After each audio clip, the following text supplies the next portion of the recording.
Kurumjari, Meitei Junior Staff and Cultural Institute, Mitasi, Numit Kunni Chuk na Chathajarakpa, Workshop ang Production, Sangkit Natak Academy, New Delhi, Makada, Loishin Bagi Thoram, Lamari Lainana, Maya Itang Banda, Lengsin Bigadaba, Lengsin Bigadabi, Tautok Hendokpa, Ming Moina Panjaragada, Chief Guest Kifambamlanda, Lengsin Bidagnaba, Sri Nausepam Rabi Sin, Honorable Pradhan, Pamung Kampu Gram Panchayat ko, Lorok na Ningsingjari.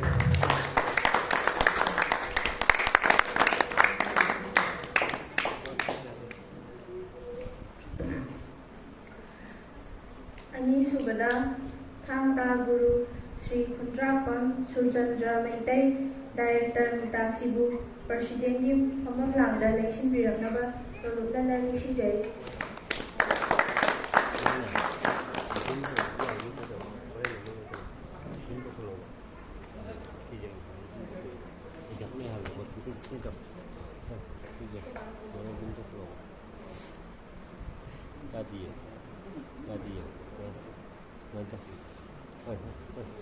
Ahom Subada, Thangta Guru, Sri K. Sanathoiba Sharma, Sangit Natak Academy Awardee, Amadi,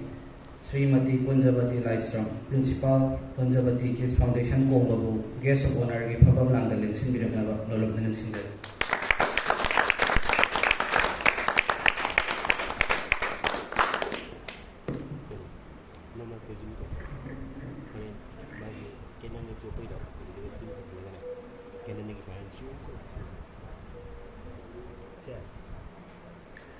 Athoiba, Athoibisina, Mafam, Pamamlangda, Lengsin Bigraba, Tunda, Makha, Chathajarapa, Oina, Lingyan, Kudol Tambinabagidamag, Mitasi, Secretary Ming Oina Panjarabada, Herojit Mangangu, Kudol Tambinabagidamagta, Ningsingjari.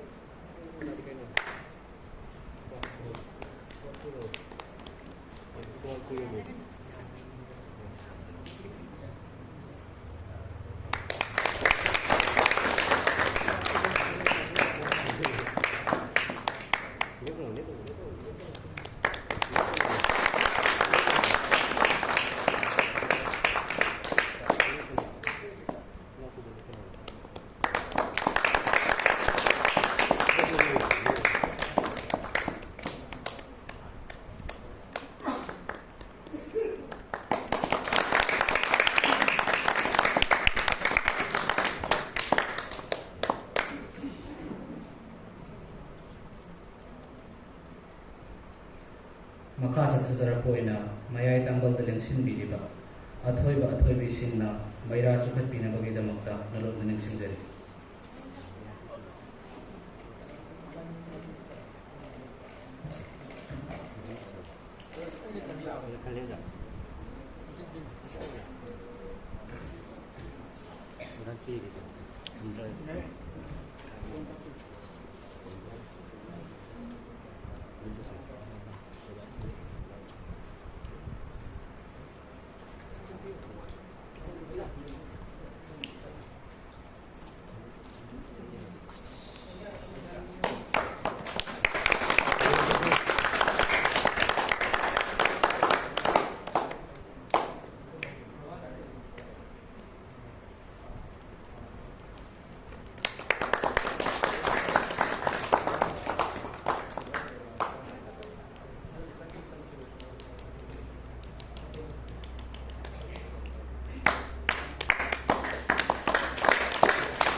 ꯃꯩꯔꯥ ꯆꯨꯈꯠꯄꯤꯈ꯭ꯔꯕ ꯃꯇꯨꯡꯗ ꯄꯦꯅꯥ ꯁꯩꯁꯛ ꯇꯝꯕꯤꯒꯗꯕ ꯃꯤꯡ ꯑꯣꯏꯅ ꯄꯟꯖꯔꯕꯗ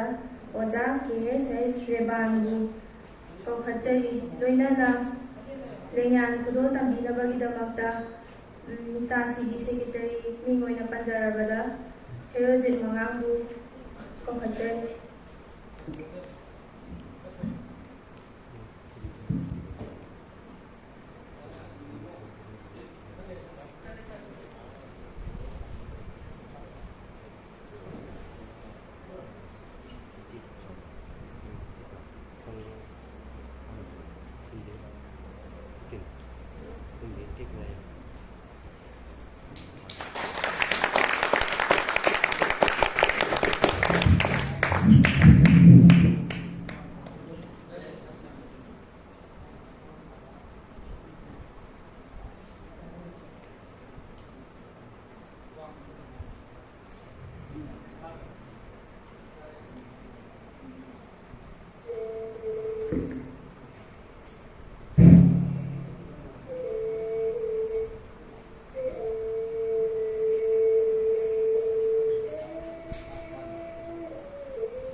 Hay sadi hayali haya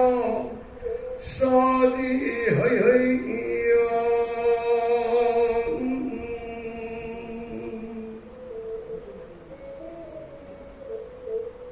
haya he mahalo wag namalim lesim lewi sei kungi yawali disidero 하루나라 땅나라 공인티가구 풀라바라 분대의 세이땅나 하루라 공인티가구 밀라바라와 민다가 이세이 사중민동 사장라의 예배나 꽝뺑 호이럭나와 마기 심가신단노 어기나구 꼴로유 겐주나구 빠구유 나한우 내유 두비 라인 빠강가나 항무할 항구 가요 있던 뽑아나 사거리가 가거리가 와가나 삭사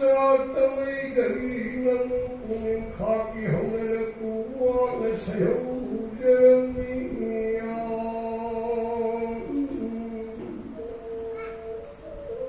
시기농들 나쁘나 꾸렁 농기 많아 왕을 꾸렁 농기 많아 왕은들이 뻔하의 빠기 맞디 마야야 토이나 해는 마왕이 말이 레이나 lum마라 말이나 레이나 토이나 해나 lum망들이 빨리 이마 이비마 빨리 이마 위마티 마야야 토이나 해나 말이 더구는기 많아 간다라 더구는기 많아 깔람들이 나라 인구 딱비 땅비라 빠빠나 우빠자기 마티 마야야 토이나 해나 깔람이 시기농감라거나 마이기나까 알라이마리 탁다 내가 살라이엔 카드 내가 동학에 라이군도 우마빨라이구라 때리모 Puilang siutang kuling siu ibu indo pandan sana ikiwa wangan wangan iksenunet nenu tangan ikuli pandui Puilang sibela ibu siu layang pulang kuyang layang pulang itong laywa itong indo pulang laywa dan indo syadi hakwa kuriyano Layana kuiwa kuisau lakwa ngang walay kung lay pasay lehun sa walang कोई साबलाई लमागा तुम्हारा लमसेमा तुसेमा मारे सुचे worry मुआई नुपा सुनाई तागत पोइना सिंहायु फूमा थोई वके रही वे सिंह लयाम पुनम खोयम लयाम पुनम पू नारायण पोया सैवा वम के थावा खुरा इलान सैसक भजे दीवा गई लान सैय भजे दगनो सुनतान पुण्यंजनी नसानम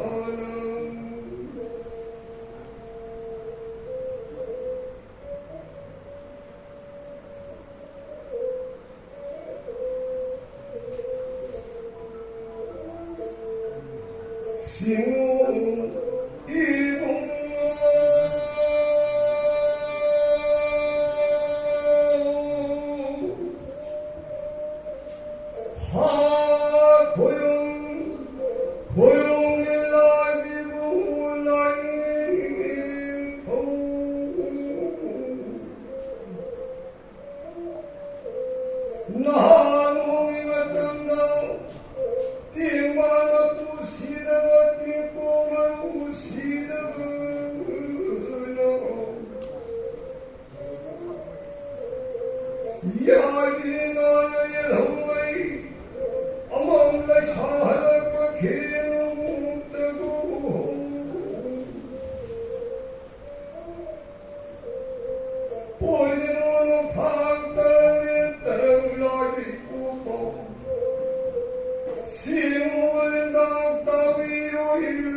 Sina anala ina hai hai na pandhawi pain khai ina sayam keram bhaya na pali main khai ina sayam keram nasu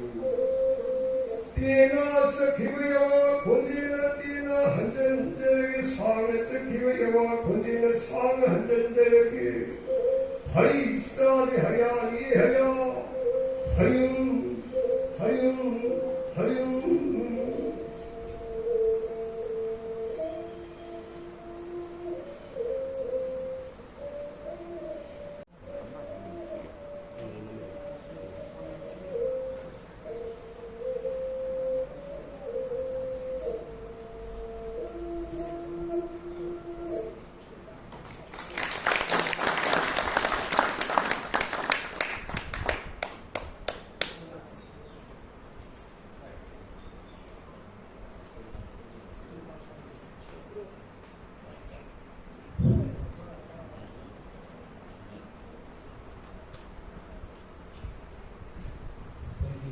workshop production because function ko rin na oza na pinasisat ng bilang magiging oza po ang natawag makatarap po na welcome address ang mas hindi mapili na pagitan ng Hamta Guru ng mga pancarabada putihan ng vision ko stage na po katsay.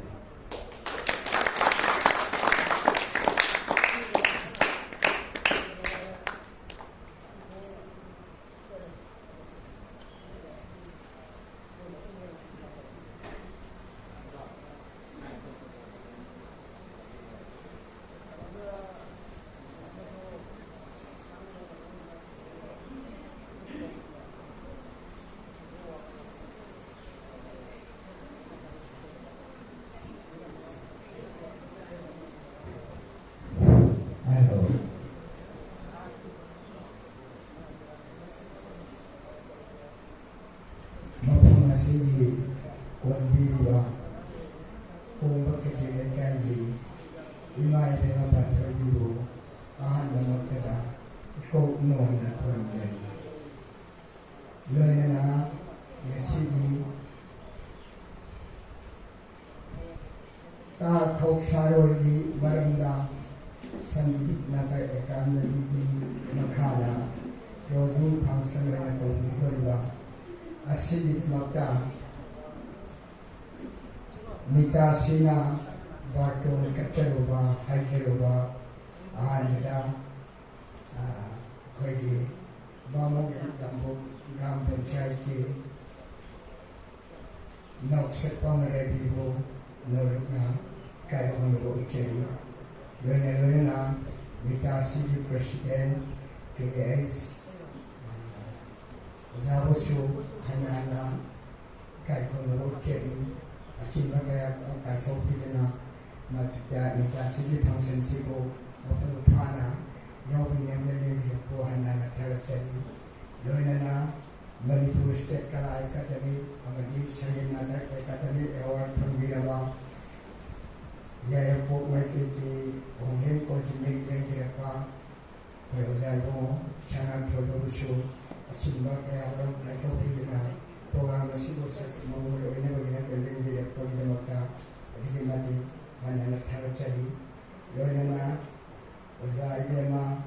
kunjapati kit foundation di mabu di usu hanna thara perform cari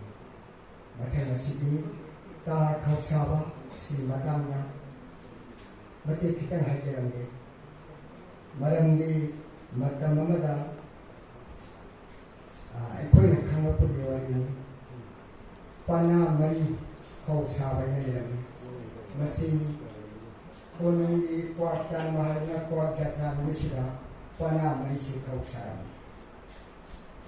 kau sawa matam sida ahanba chabasi kau bruni thau saramba Kawi kau selalu habis nahamisa. Maday nga ko matalo sabani. Kau bruna may kay nga ko matalo sabani. Ano kawi kau habis kawi yun ang palihay na kawi kau dinate. Kawi na sabi ko dinate. Ikaw di kau bruni thong sabi. Kawi na hinatawa lang. Magi may kay o bazilado lang. Kawi Kau Hana, Maki Kawi area Oibina, Arimani Cheti. Adu Ta Kau Sabat Tamagatan the Su,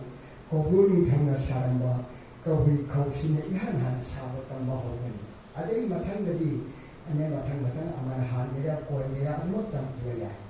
Masi Tango, Tamamatan Su, and Minor Day. Kawi Kauda, Sina, Ecoina, Kurai Lamsi, Laipam Pana Hirakamami. Laipam Panana, Hana Susai, Maxi, Layam Lendi Lambidi, and Napnawa, Laipam Pana Hibase, Mahapahana Sai. Adu Kawi Kau Saudi Nipasi, Tangai Padana, Kau Sar and the Hitabiati. Sheng Shena, Kawi Kau and Moksha. Otherwise, you will kill a topa man who is free out of the dinner. Other Kawi Kausi, Tamburisman, how many Kausharan up and Ziman. Can one lie in the Talokan, Talokumatanga, Mahansai? And the Kawi Kau Shavada and Pasi the Kausharan and the Kambala. Marambi Handas Hario Kawi Kau Shan, an issue in a hundred Savia. Kawi come the Yaya. Atopa Koma, Chavada Rebelina, Makani Hitabiati. An issue with that, Sinkai Muru, Imahoni, one Kai Lambu, Kabam Panahai Kami, Kabam Panahai. Kabam Panana Sabat Targadi, Ten Coats Savada Vihana, Leami. Adamat Ten Kokata, Kamaga Chamadia. Mark Koshar Humsa Kandamia. Barandi, Mana Hani, Vitamin, Mana, whatever the Om Sudagadi, Mark Kokushavia. Adi, Adi, Arupana, Arupana has the Yaskul Panasi. Yaskul Pana, Yaskul Panana, Sabata Gadi.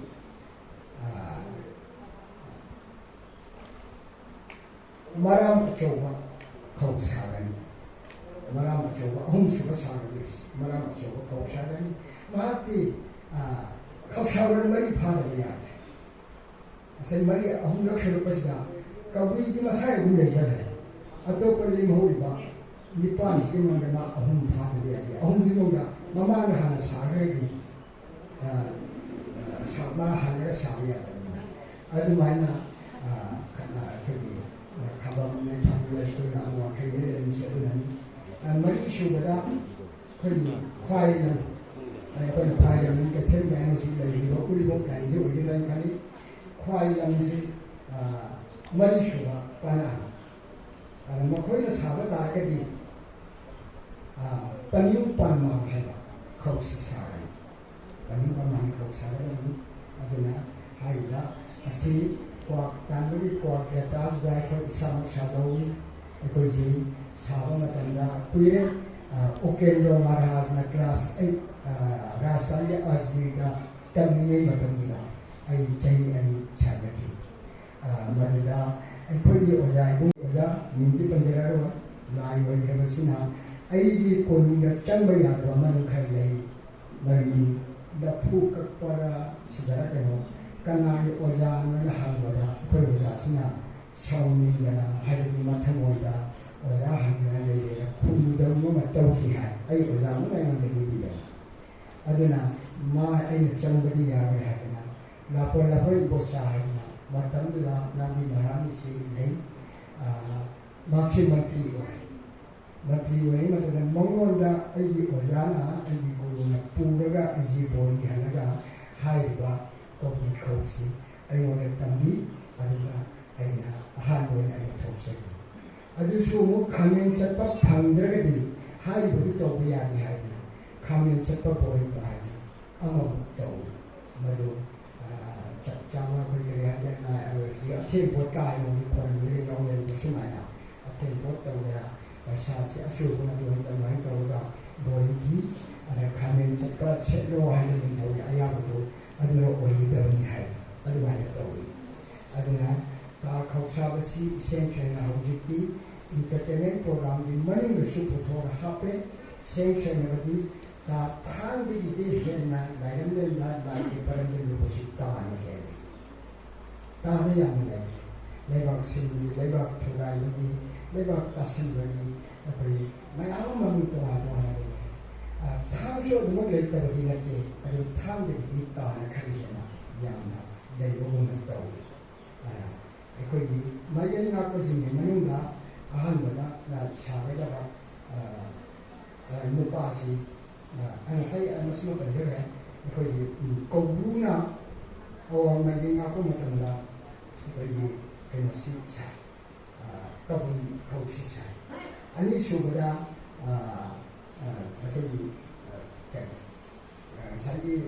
chính nó cũng chính cái nó xài và không xí mà xài anh ấy mà thằng đó nó phong thằng nào thâu tập về lại cái lâu thâu mà thôi là sai à mà đi ông này chính cái lấy na chính cái số này anh ấy nó phong số này anh ấy các kinh thôi mà cái nào là anh ấy bảo cái gì các kinh làm gì là số mà sai số này là tối mà thằng mà đi gặp anh lại mà bên đi tongan là mày ăn cái gì và xử lý các cái khác cái gì bên nhà anh nhặt các cái cái thằng bên chuyện ngang cái này mà xử lý mất tao mày ăn nó lúc đi rồi anh là bên này là anh nói xíu cho nó gì mà cái ông đang là học sinh giảng đấy thang tổ hay sao anh khuyên một chút tổ là thang gì lấy bằng làm nó chắc là như thế lấy bằng là anh hay thì là cái mất tâm gì không ai đây làm जो वो इसे दिखतो है मैं हम तक नहीं लाभ मैं ते ही जा नोंगे बाइबल सिवाय लगे थांग सु भजन नहीं खुले मते थांग शाला बाइबल से लगे ऐ कोई दे थोंगन जे कोंदरों जे असिन आया मोरा अन लुपी सी जो थांग भजन ने नो कोई ये है तो यार लुपा है नी लाम जाती ले बाक सी मैं मन पुष्टि खर्च दा निधो मैं आम पार में मागी लम है जरो हम लाम तो यूंगी लुपा है आया मैं लाम चकिन P karena orang pada kamu kerana lebih maju menuju tujuan bersihkan terusnya. Adu sila ko matanda na hawi ba lebih sila tangka hai kalau nak patin mapu hai terjadi ya ada barang beda. Lebih pa ani masa kini mau masa mau pi betul ini tang hai. Madu na marang orang kan nong yau dana aku ini mampu ina le pasti ngap ko na benda. Ngap suna ani. Maya matang atau ko lewa ko yang na ani. Adu di mana ka hauzik ko ina lebih dari itu yang nanti hidupnya tak tahu apa ya musik kabar dia orang dia itu tahu dia pun orang dia itu tahu dia apa ni masih matang si imai tahu dia saya suji imai tahu dia mana tangan pada lebih setang hendak dia ada malam ni mana ngapa hendak tahu sini mari mana ngam badi lambi lamhang dan karena orang apa terus na lebih itu reaction na bohong na kami mga kita naman ngak na lao na kung may mga magadi labi chat kami kana mo siya nakatawa ni makoy na panjara ka mo siya kami ni lebih di mapawag choli kigani kaya di ba choli siya koy nipasok na kaya lebih apa tuan lebih da kanino hapsi kusiki mata na lupa ka tanan nga kanina kami mo kung si taro pino ano pising si mataw na happy ba mga ko patanan na pising basalo siya pising siya Padahal thangka nabi hari ini masih nama orang ini isam pisingkan lakani suka logani adanya orang ini lupa tahu guna hari ini nabi tangan pada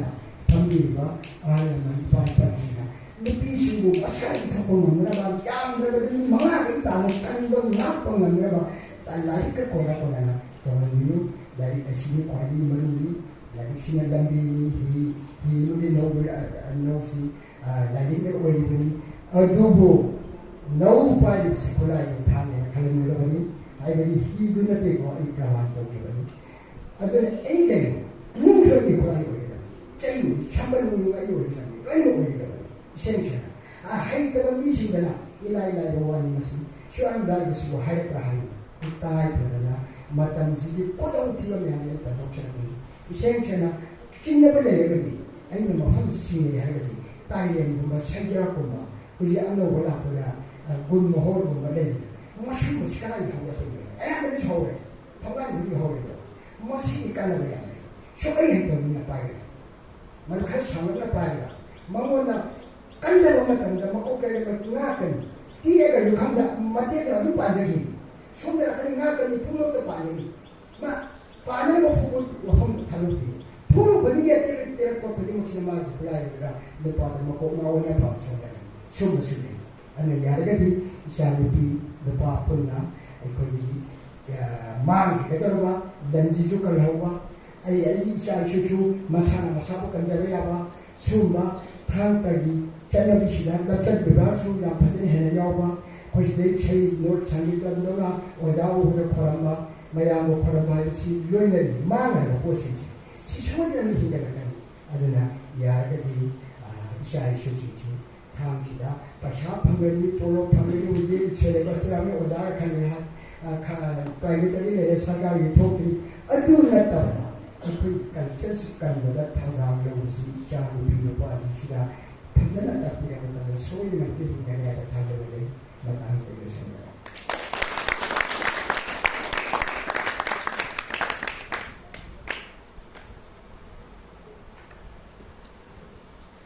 Welcome address amadi keynote speaker magidamata ojabu mukana thagachari loinana guest of honors ki mamlakda lengsingmiri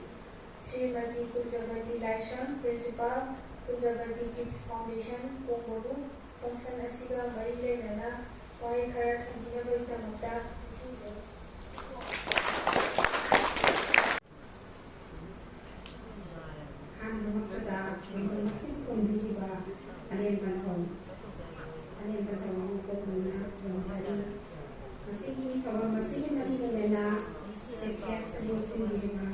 President, get your honor and the mountain Siliba, Saku Simbu, the Kokona Pemzari. Masigi, Anna Maktada, I Sama, Wangan Bakayadi, Hezadi, and Masigi, Marian Sida, Mukadaroba, Wigi Tanga, Sibu, was a heroes in Tikliba amongst the Kihona, Mariam Sida Sakta, Sokotobam Bituna, Mariam Sida, Tikliba amongst the Tapitan Bituna, Honor Pahai. Akwai yang sauraba culture di Mata, akwai kanbani haibase, akwai haizeni, adu so Zahiro Sina, Tikliba amongst the Hona. Tapi kami masih punya pungin kabar tiba hari bersih dengan kerja bersih hari apa yang menjadi.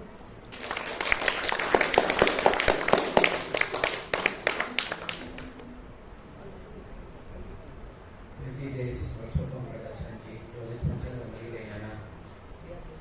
Bike में थोड़ी देर के ना साथ में काम करना चाहिए और मौका से जरा को मिला कैसे बनाने की पूर्ण कलेक्शन मिलेगा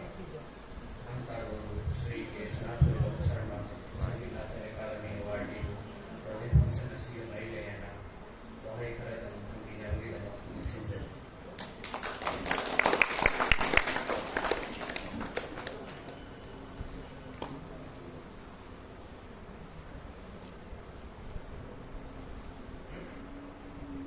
Masih Maitai Indigenous Tangta and the Cultural Institute Utasi Sangat Academy New Delhi Makada Tha Masuk Sata Jariba Ta Loksaba Kobi Loksaba Jiwa So Kasiti Unsur Kobi Thoron Nasirida Situation Election Jariba Kai Kobi Jariba Sri Kapse Kongabi, Honorable Prajan, Bukan Kasai, Antada, Hayana. Kai Musari, Musari, Hanga, Mitas Yesigi, Director Nasu Pudiriba, Aruba, Masi Thoron Masisu, President Pamanda, Listen Diriba, Zaimo, Kundra Kon Susandra. Suhana, Kai Musari, Musari, Vilena, Srimati, Kunjavati, Laishram, Kunjavati Kids Foundation की Respondent को भी बेदाम सुहाना, Kai Musari, Musari, Masigi, Gaso Mari Pamda, Musindi, Masi से कोई भी ꯃꯥꯡꯊꯔꯛꯅꯕ ꯃꯅꯤꯄꯨꯔ ꯀꯜꯆꯔꯒꯤ ꯌꯥꯝꯅ ꯃꯔꯨꯑꯣꯏꯕ ꯊꯥꯡ ꯇꯥꯒꯤ ꯃꯅꯨꯡꯗ ꯂꯩꯔꯤꯕ ꯇꯥ ꯀꯣꯛꯆꯥꯔꯣꯜ ꯍꯥꯏꯕ ꯑꯁꯤꯒꯤ ꯃꯁꯤꯕꯨ ꯀꯟꯅꯅꯕ ꯃꯁꯤꯕꯨ ꯇꯨꯡ ꯀꯣꯏꯅ ꯊꯝꯍꯧꯅꯅꯕ ꯄ꯭ꯔꯤꯖꯥꯕ ꯇꯧꯅꯕꯗꯃꯛꯇ ꯃꯁꯤꯒꯤ ꯇꯥꯡꯁꯤꯅ ꯇꯥ ꯀꯣꯛꯆꯥꯔꯣꯜꯒꯤ ꯋꯥꯛꯁꯣꯞ ꯑꯃ ꯂꯧꯈꯠꯄꯤꯕ ꯀꯕꯤ ꯀꯣꯛꯆꯥꯔꯣꯜꯅ ꯃꯁꯤ ꯌꯥꯝꯅ ꯅꯨꯡꯉꯥꯏꯖꯕ ꯄꯨꯛꯅꯤꯡꯗ ꯌꯥꯝ ꯅꯨꯡꯉꯥꯏꯖꯕ ꯐꯥꯎꯏ ꯑꯗꯨꯒ ꯃꯁꯤꯅ ꯑꯉꯥꯡꯁꯤꯡꯗ ꯇꯨꯡ ꯀꯣꯏꯅ ꯃꯁꯤꯒꯤ ꯅꯣꯂꯦꯖ ꯂꯩꯍꯧꯔꯅꯤ ꯑꯗꯨꯒ ꯀꯣꯛꯆꯥꯔꯣꯜꯒꯤ ꯀꯥꯟꯅꯕ ꯃꯁꯤꯒꯤ ꯑꯩꯈꯣꯏꯒꯤ ꯀꯜꯆꯔ ꯂꯩꯖꯔꯤꯕꯁꯤꯡ ꯑꯁꯤ ꯃꯁꯤ ꯍꯥꯏꯗꯤ ꯍꯌꯦꯡ ꯃꯇꯝ ꯆꯨꯞꯄꯗ ꯃꯈꯣꯏꯅ ꯅꯤꯡꯁꯤꯡꯗꯨꯅ ꯂꯩꯔꯒꯅꯤ ꯑꯗꯨꯒ ꯍꯌꯦꯡ ꯂꯥꯛꯀꯗꯕ ꯅꯍꯥꯔꯣꯜꯁꯤꯡꯗꯁꯨ ꯃꯈꯣꯏꯅ ꯃꯊꯪ ꯃꯊꯪ ꯇꯝꯕꯤꯍꯧꯒꯅꯤ ꯍꯥꯏꯕꯒꯤ ꯊꯥꯖꯕꯗꯒꯤ ꯑꯩꯍꯥꯛ ꯅꯨꯡꯉꯥꯏꯖꯕ ꯐꯥꯎꯖꯩ ꯑꯩꯈꯣꯏꯒꯤ ꯊꯥꯡ ꯇꯥꯁꯤ ꯃꯁꯤ ꯌꯥꯝ ꯃꯔꯨꯑꯣꯏꯕ ꯍꯥꯏꯗꯤ ꯑꯩꯈꯣꯏꯒꯤ ꯑꯥꯔꯠ ꯑꯃꯅꯤ ꯀꯔꯝꯕ ꯑꯥꯔꯠ ꯑꯣꯏꯕꯨ ꯑꯩꯈꯣꯏ ꯈꯨꯟꯅꯥꯏꯁꯤ ꯁꯦꯝꯂꯛꯏꯕ ꯈꯨꯟꯅꯥꯏꯁꯤꯒꯤ ꯊꯋꯥꯏ ꯑꯣꯏꯔꯤꯕ ꯃꯅꯤꯄꯨꯔ ꯈꯨꯟꯅꯥꯏꯒꯤ ꯃꯔꯨꯑꯣꯏꯅ ꯃꯩꯇꯩꯒꯤ ꯊꯥꯡ ꯇꯥꯁꯤꯅ ꯁꯦꯝꯃꯛꯄꯅꯤ ꯈꯨꯟꯅꯥꯏꯁꯤ ꯑꯗꯨꯒ ꯃꯁꯤꯒꯤ ꯁꯥꯡꯂꯕ ꯏꯇꯤꯍꯥꯁꯀꯤ ꯆꯍꯤ 2,000 ꯍꯦꯜꯂꯕ ꯁꯤꯒꯨꯝꯕ ꯏꯇꯤꯍꯥꯁ ꯑꯃꯁꯨ ꯅꯤꯡꯈꯥ ꯊꯝꯕ ꯃꯅꯤꯄꯨꯔ ꯑꯃꯗ ꯂꯩꯕꯥꯛꯁꯤ ꯀꯥꯏꯍꯟꯗꯅ ꯉꯥꯡꯂꯤꯕꯁꯤ ꯊꯥꯡ ꯇꯥꯒꯤ ꯃꯄꯥꯟꯅꯤ ꯑꯗꯣ ꯊꯥꯡ ꯇꯥꯁꯤ ꯑꯩꯈꯣꯏꯒꯤ ꯍꯧꯈꯤꯕ ꯒꯨꯔꯨꯁꯤꯡ ꯑꯣꯖꯥꯁꯤꯡꯅ ꯃꯁꯤ ꯌꯥꯝ ꯆꯦꯛꯁꯤꯟꯅ ꯊꯝꯕꯤꯔꯝꯃꯤ ꯏꯁꯣꯔꯒꯤ ꯃꯤꯁꯛꯅꯦꯅ ꯑꯗꯨꯒ ꯊꯥꯡ ꯇꯥꯁꯤ ꯑꯩꯈꯣꯏ ꯃꯩꯍꯧꯔꯣꯜ ꯍꯥꯏꯗꯤ ꯂꯥꯏꯒꯤ ꯃꯇꯝꯗꯒꯤ ꯍꯧꯅ ꯃꯩꯍꯧꯔꯣꯜ ꯃꯇꯝꯗꯒꯤ ꯃꯁꯤ ꯂꯩꯔꯕꯅꯤ ꯍꯥꯏꯅ ꯇꯥꯛꯄꯤꯔꯝꯃꯤ ꯑꯗꯨꯒ ꯊꯥꯡ ꯇꯥ ꯍꯧꯔꯛꯐꯝꯗꯤ ꯊꯦꯡꯒꯧꯅꯦꯅ ꯍꯥꯏ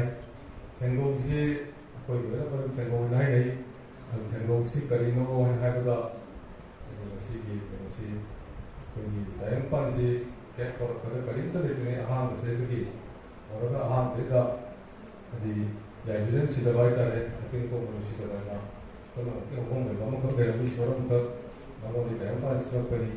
ꯃꯗꯨꯒꯤ ꯁꯤꯃꯛꯄꯗꯒꯤ ꯅꯨꯃꯤꯠ ꯊꯥ ꯇꯣꯉꯥꯟꯕ ꯄ꯭ꯔꯤꯊꯤꯕꯤꯗ ꯆꯤꯡꯕꯁꯤꯡ ꯑꯁꯤ ꯃꯊꯪ ꯃꯊꯪ ꯁꯦꯝꯃꯛꯈꯤꯕ ꯑꯗꯨꯒ ꯄ꯭ꯔꯤꯊꯤꯕꯤꯁꯤꯗ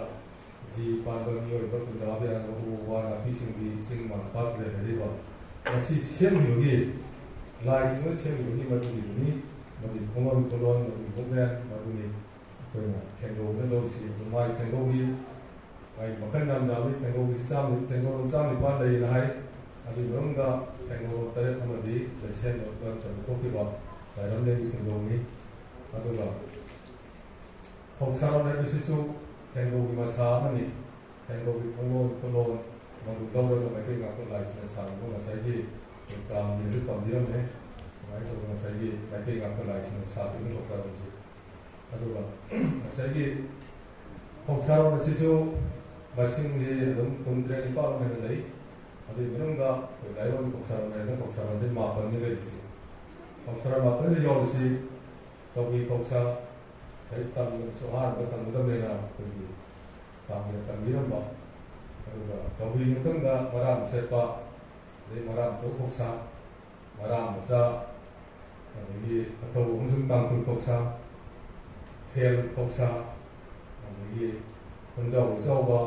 ꯄꯥꯅꯤꯡ ꯄꯥꯃꯥꯡ ꯀꯨꯟꯇꯥ ꯂꯩꯇꯥꯛꯄ ꯑꯃꯗꯤ ꯄꯥꯅꯤꯡ ꯄꯥꯃꯥꯡ ꯍꯥꯏꯔꯤꯕ ꯀꯣꯛꯆꯥꯔꯣꯜ 9 ꯑꯁꯤ ꯇꯥꯏꯕꯪ ꯀꯣꯛꯆꯥꯔꯣꯜ ꯍꯥꯏꯔꯒ ꯈꯪꯅꯩ ꯑꯗꯨꯒ ꯁꯤꯗꯒꯤ ꯑꯃꯨꯛ ꯐꯧꯁꯤꯡꯁꯤꯗꯒꯤ ꯇꯣꯉꯥꯟ ꯇꯣꯉꯥꯟꯕ ꯃꯁꯥ ꯃꯌꯥꯝꯁꯨ ꯊꯣꯛꯈꯤ ꯃꯈꯣꯏꯁꯤꯡꯗꯨꯗꯤ ꯀꯕꯨꯏꯗꯒꯤ ꯀꯕꯨꯏ ꯀꯣꯛꯁꯥꯁꯤꯡꯗꯒꯤ ꯉꯥꯃꯩ ꯀꯕꯨꯏ ꯑꯗꯒꯤ ꯀꯕꯨꯏ ꯈꯨꯂꯦꯟ ꯁꯨꯃꯥꯏꯅ ꯇꯧꯅ ꯀꯣꯛꯆꯥꯔꯣꯜꯁꯤ ꯑꯗꯨꯝ ꯃꯥꯏ ꯃꯁꯥ ꯇꯣꯉꯥꯟ ꯇꯣꯉꯥꯟꯕ ꯀꯣꯛꯆꯥꯔꯣꯜꯗ ꯂꯥꯛꯏ ꯑꯗꯒꯤ ꯑꯃꯨꯛ ꯃꯔꯥꯝ ꯅꯨꯡꯁꯦꯠꯄ ꯀꯣꯛꯆꯥꯔꯣꯜꯗꯒꯤ ꯃꯔꯥꯝ ꯍꯥꯏꯗꯤ ꯅꯨꯡꯁꯦꯠꯄꯁꯤꯗꯒꯤ ꯑꯩꯈꯣꯏꯒꯤ ꯃꯔꯥꯝ ꯄꯨꯡꯁꯦꯟ ꯌꯦꯡꯕ ꯍꯥꯏꯕꯁꯤꯡꯕ ꯀꯣꯛꯆꯥꯔꯣꯜ ꯁꯤꯁꯨ ꯊꯣꯛꯂꯛꯏ ꯁꯨꯃꯥꯏꯅ ꯇꯧꯅ ꯃꯔꯥꯝ ꯑꯆꯧꯕ ꯑꯗꯒꯤ ꯑꯊꯧꯕ ꯇꯥꯡꯈꯨꯜꯗꯒꯤ ꯀꯣꯛꯆꯥꯔꯣꯜꯗꯒꯤ ꯑꯊꯧ ꯀꯣꯛꯁꯥ ꯇꯥꯡꯈꯨꯜ ꯀꯣꯛꯁꯥ ꯑꯗꯒꯤ ꯁꯨꯃꯥꯏꯅ ꯉꯁꯥꯏꯒꯤ ꯑꯊꯧ ꯆꯨꯝꯐꯥꯡ ꯁꯨꯃꯥꯏꯅ ꯀꯣꯛꯆꯥꯔꯣꯜꯁꯤ ꯇꯣꯉꯥꯟ ꯇꯣꯉꯥꯟꯕ ꯃꯥꯒꯤ ꯃꯁꯥꯒꯤ ꯊꯣꯛꯂꯛꯏ ꯑꯗꯨ ꯅꯠꯇꯕ ꯀꯣꯛꯆꯥꯔꯣꯜ ꯂꯩꯔꯤ ꯑꯩꯈꯣꯏꯒꯤ ꯏꯆꯤꯡ ꯄꯟꯊꯨꯡꯅꯦꯅ ꯀꯣꯛꯆꯥꯔꯣꯜ ꯂꯩꯔꯤ ꯑꯗꯒꯤ ꯃꯁꯤ ꯐꯧꯁꯤꯡꯁꯤ ꯑꯩꯈꯣꯏꯒꯤ ꯃꯩꯇꯩ ꯉꯥꯛꯄ ꯂꯥꯏꯁꯤꯡꯅ ꯁꯥꯕꯤꯕꯅꯤ ꯍꯥꯏꯗꯅ ꯍꯥꯏꯗꯤ ꯁꯥꯕꯤꯕ ꯁꯨꯃꯥꯏꯅ ꯉꯁꯥꯏꯒꯤ ꯏꯊꯤꯡ ꯄꯟꯊꯨꯡ ꯐꯧꯁꯤ ꯇꯣꯉꯥꯟ ꯂꯩꯔꯤ ꯑꯩꯈꯣꯏꯒꯤ ꯋꯥꯡꯕ꯭ꯔꯦꯟꯅ ꯁꯥꯈꯤꯕ ꯁꯨꯃꯥꯏꯅ ꯇꯧꯅ ꯑꯩꯈꯣꯏꯒꯤ ꯂꯣꯌꯥ ꯂꯛꯄꯅ ꯁꯥꯕ ꯑꯗꯒꯤ ꯀꯩꯅꯣꯅ ꯑꯩꯈꯣꯏꯒꯤ ꯂꯥꯏꯌꯦꯡꯗꯧꯅ ꯁꯥꯕ ꯁꯨꯃꯥꯏꯅ ꯇꯧꯅ ꯐꯧꯁꯤ ꯇꯣꯉꯥꯟ ꯇꯣꯉꯥꯟ ꯂꯩꯔꯤ ꯑꯗꯨꯒꯤ ꯃꯅꯨꯡꯗ ꯅꯣꯡꯄꯣꯛ ꯑꯩꯈꯣꯏꯒꯤ ꯁꯣꯔꯥꯔꯦꯟꯅ ꯃꯩꯔꯝ ꯉꯥꯛꯄ ꯃꯩꯔꯝ ꯉꯥꯛꯄ Thank you for the South Tiboko, Patet Ko, the lady, lady, say one grand service, and Pamang, the Tangon Cook Sana lady. So my own approach, Wadi, Pakanji, Tomato lady, Bahalam Sina, Sandara Mother, Sankay Cook Sana lady. So my lady, Cozy for a Pama Sinji, Hotel Palo, the train was my lady, for the Tenaza, Fene. And the higher coaching Simanga, say, Lion Cooks are Mapanze. Masih pun masih kahit dia na, lain tu tambiran ni. Atau bahaya doa, kalau mapan sini dari masih berunda, panen pama sorry, untuk kita pun ada na. Atau kalau ni palu di, kuatan doa, panah ni kalau masih di sini, panah ni kalau masih, panah masih, kait masih apa hilang itu nak kait doa, ada kita sagai di majunga tu nak kait panah tu ni. Atau bapung wala pana se lam yo khai bi da lobani atuna pana mari na harsi koi mani pusle nga ko tonda koi district khai da bai kai mari ko khai do le ga ko do adu bi pam mo mu bai kai mo ne pana harsi basi koi se da pana se hal lai kam pana hal pana na pana na adu bi Lai Pampana si Kura, kan ongi Kura ongi ngampai ini Lai Pampana si juga. Kalau Pampana na ngampai ongi baik si ongi juga kalau Pampana ongi songi ongi tangan beli songi Kura ongi saya songi ongi juga. Nahar Pampana kan ongi Kura songi apa le si ini baik songi makan juga ongi. Mai tu nama saya Pana mari ngakon license yu koi na ko saw taragati ko masak thangba sarkar boy aduna koi khurai rongi lai pampana gi uriba license masi line to thangba koi aduga koi songi hal pana gi songi koi hal pana ngai ba koi thai ba rongi songi sai songi sina na kan ko bi si uriba license Jadi mu, wakai longi, kalau mana sini tu itu license open ba. Jadi longi, apa maya long hai cara ya, longi longi tu itu license muan itu hai. Semua itu nak pergi license, macam mana kalau license ni mesti di, kalau kau siapa tu dah, ya, betul kau siapa sana mesti macam mana ni. Atau nak kau nak tamni kau siapa mesti kuatkan pada kau isi dari hai tu dari. Aduh, mereka di Kau sahaja mesti kuat kali kuatan pada kali mesti dari mana mana. Kau terkar boy, atau kau di mesti di training ada angang sini lah. Jadi sini boleh sama. Kalau bukan yang kali, jadi kuatan mesti kaya tu main baru turun di sehari mungkin. Jadi lain turun patok terang. Kau di tunda lain di puja kau tidak puja terjaga. Lain di lain di se. Koi baik itu lagi dah mak, kayak apa yang orang puja puja ni mesti dah sana mereka terhati mungkin tak kau pergi dah tadi saya kuatkan mereka koi tahu isi, ini pandai kau cari isi. Dia koi lakukan kapanya sulit tahu dia juga. Saya mahu jadi kuat kapanya, mahu nak saya kuat tu pergi. Sementara itu mengawal itu mesti dah harga kuat tanpa maya ada. Jadi mahu ini mesti dah tu pun boleh sah dah bawa kamu itu kita kaya bicara. Kuatan itu mesti ada mesti betul kuat itu kaya tu benda sudah sekarang lakukan dah bom thar dah batu bahu maupun itu kuat itu baik ini dia juga sehingga kalau kita sih sama ni karena kalau di sakina yang dah betul ni jadi lawan kafe tu sudah tu ni baik dia tu pandan itu ni na sudah pandan di singgai jadi salah kerana ni jadi tinggal tahan dia macam ni tu sih Mentau lepas dia kan jadi kamu lagi, aduh baru ina, pada beri kau cari mesti, sebenarnya apa ina, tak kau sahaja ina, kau sahaja tu mesti dikan bah, suruh jauh dia, tu baru kita tu, kasihan nak pada mesti boleh kau sahaja mesti, pada tu dia, mai tu sang tak, itu semua tu tak semua itu, ni kita kan bah, aduh na, jadi lepas kita tahu mana pura Timu lain kata bahawa tak pergi orang makanan ni kuatkan tak pergi pandai kau cari sih. Atau nak pergi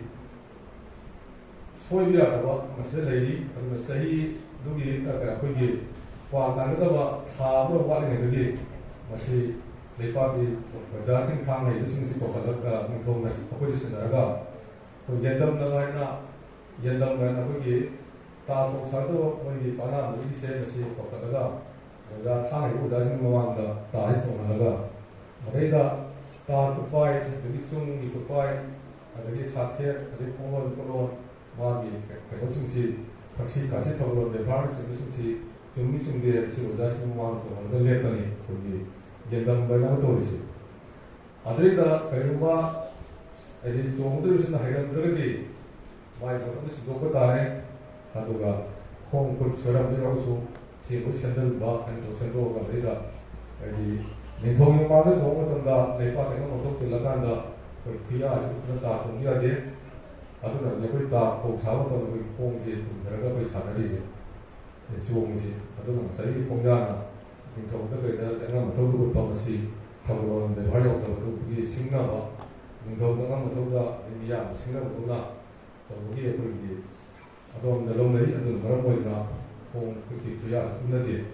semua itu orang saya di timur yang mesti ada di pijat jakset baik tahu betul yang itu jadi sabjana perliasan ni kalau akan nak dia dia dan masih semua itu orang di tas soal masalah itu bu, miyam tenba ni matik maya terlibat nama miyam lagi matik mau berfikir di mana, kalau mau kau kisah soal itu ada di, madu itu soal saya di mana, apa itu ni, atau lepas itu apa tahu itu ni, kita barang mau itu na, soal itu ada di masih di siapa, handok tera madu itu kubuk ama, jadi kamu masih di jumlah awan nak pergi semua anda tu semua wajib juga, kemudian kami tahu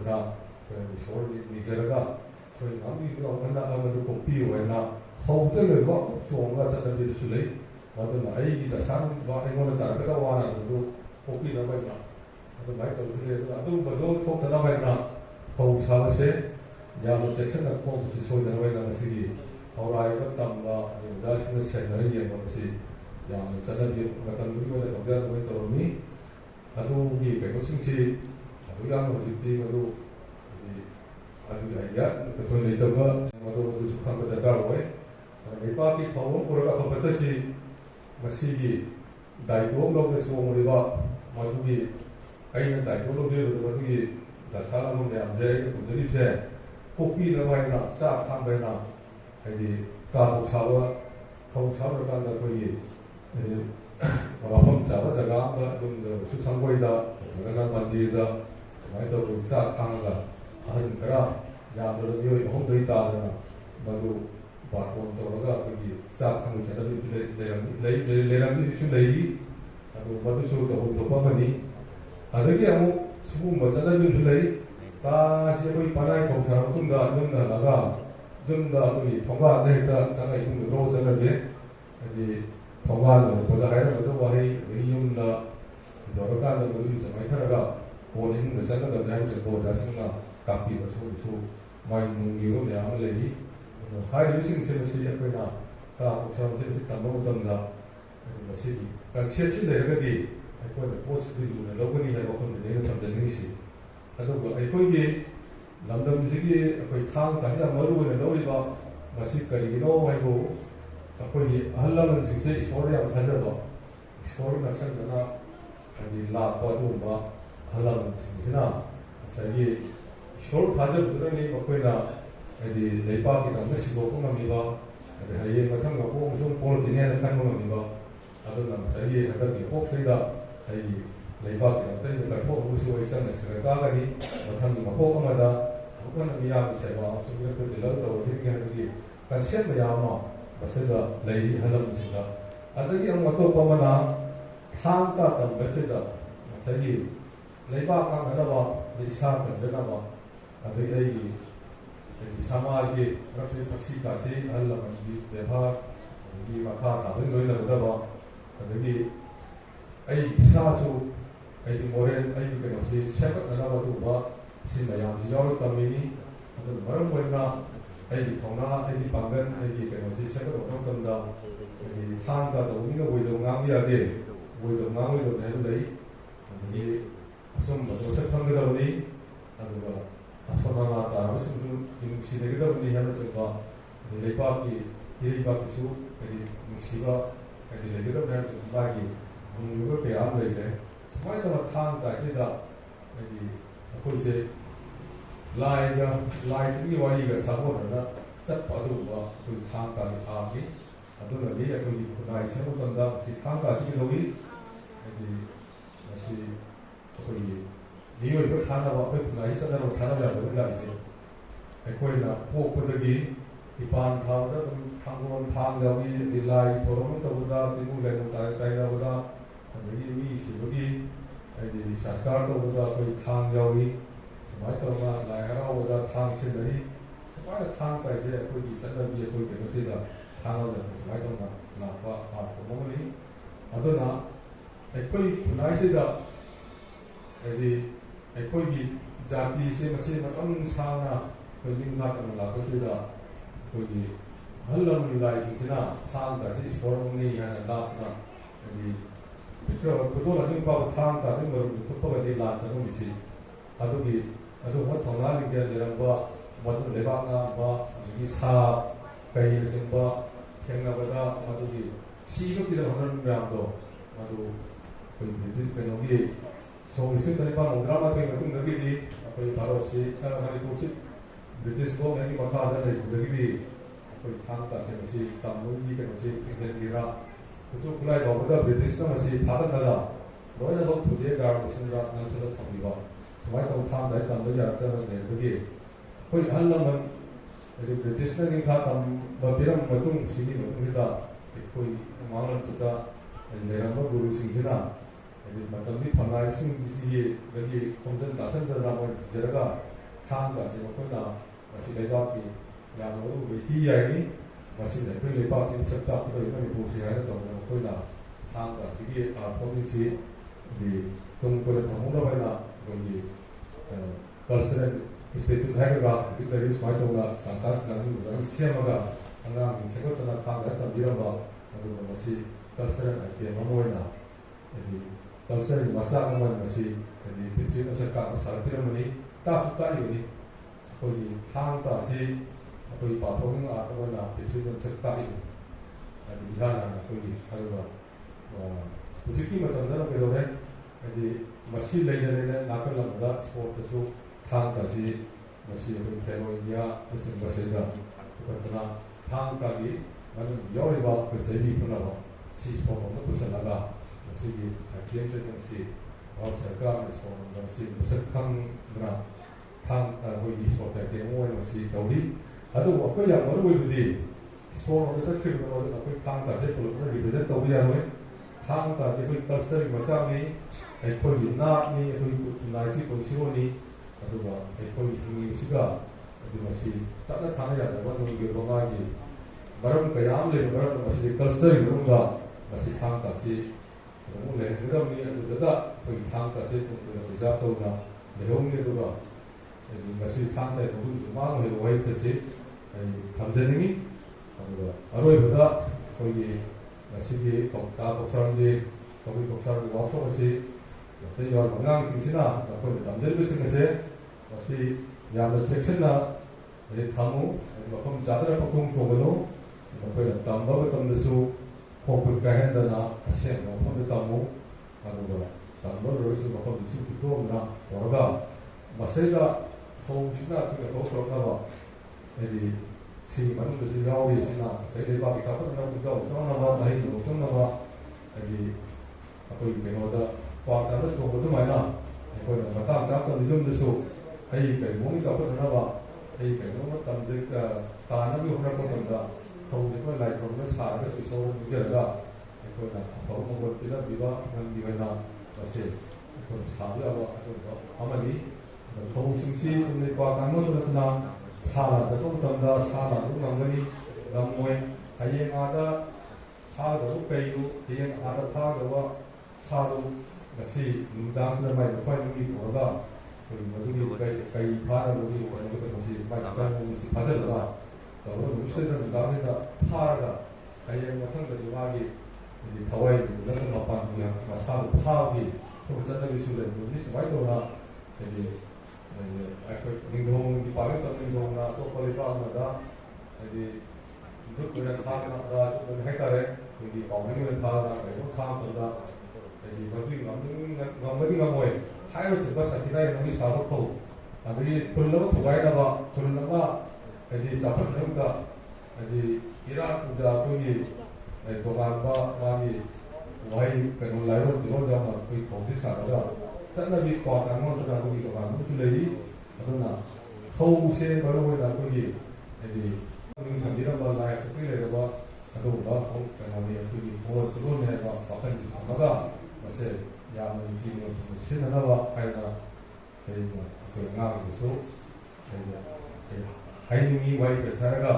ꯃꯌꯥꯝ ꯄꯨꯝꯅꯃꯛ ꯑꯃꯅ ꯈꯨꯔꯨꯝꯖꯔꯤ.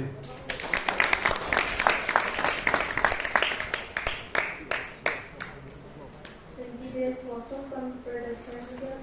closing function mari lena wahai khara thambiramba bidama ojabu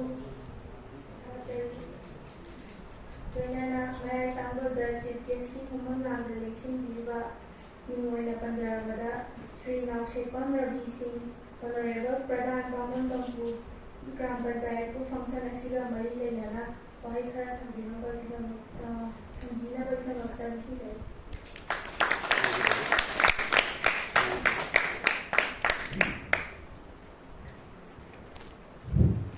ꯑꯍꯥꯟꯕ ꯃꯛꯇꯗ ꯃꯁꯤꯕꯨ ꯀꯣꯡꯕꯤꯕ ꯄꯥꯏꯕ ꯃꯤꯍꯨꯠꯃꯥꯏ ꯕꯦꯟ ꯑꯅꯤꯕꯨ ꯈꯨꯔꯨꯝꯖꯔꯤ ꯑꯗꯨꯒ ꯂꯣꯏꯅꯅ ꯉꯁꯤ ꯅꯨꯃꯤꯠ ꯀꯨꯟꯅꯤ ꯁꯨꯞꯅ ꯆꯠꯊꯖꯔꯛꯄ ꯑꯩꯈꯣꯏꯒꯤ ꯋꯥꯛꯁꯣꯞ ꯀꯝ ꯄ꯭ꯔꯣꯗꯛꯁꯟ ꯑꯩꯈꯣꯏ ꯀꯧꯕꯤ ꯈꯧꯁꯥꯔꯣꯜ ꯍꯥꯏꯕ ꯁꯤꯒ ꯃꯔꯤ ꯂꯩꯅꯅ ꯃꯩꯇꯩ ꯏꯟꯗꯤꯖꯤꯅꯁ ꯊꯥꯡ ꯇꯥ ꯑꯦꯟ ꯀꯜꯆꯔꯦꯜ ꯏꯟꯁꯇꯤꯇ꯭ꯌꯨꯠ ꯃꯤꯇꯥꯁꯤꯅ ꯄꯥꯡꯊꯣꯛꯆꯔꯤꯕ ꯑꯁꯤꯒꯨꯝꯕ ꯄ꯭ꯔꯣꯒ꯭ꯔꯥꯝ ꯑꯁꯤꯒꯤ ꯑꯩꯈꯣꯏꯒꯤ ꯄ꯭ꯔꯦꯁꯤꯗꯦꯟ ꯑꯣꯏꯅ ꯂꯦꯡꯁꯤꯟꯕꯤꯔꯤꯕ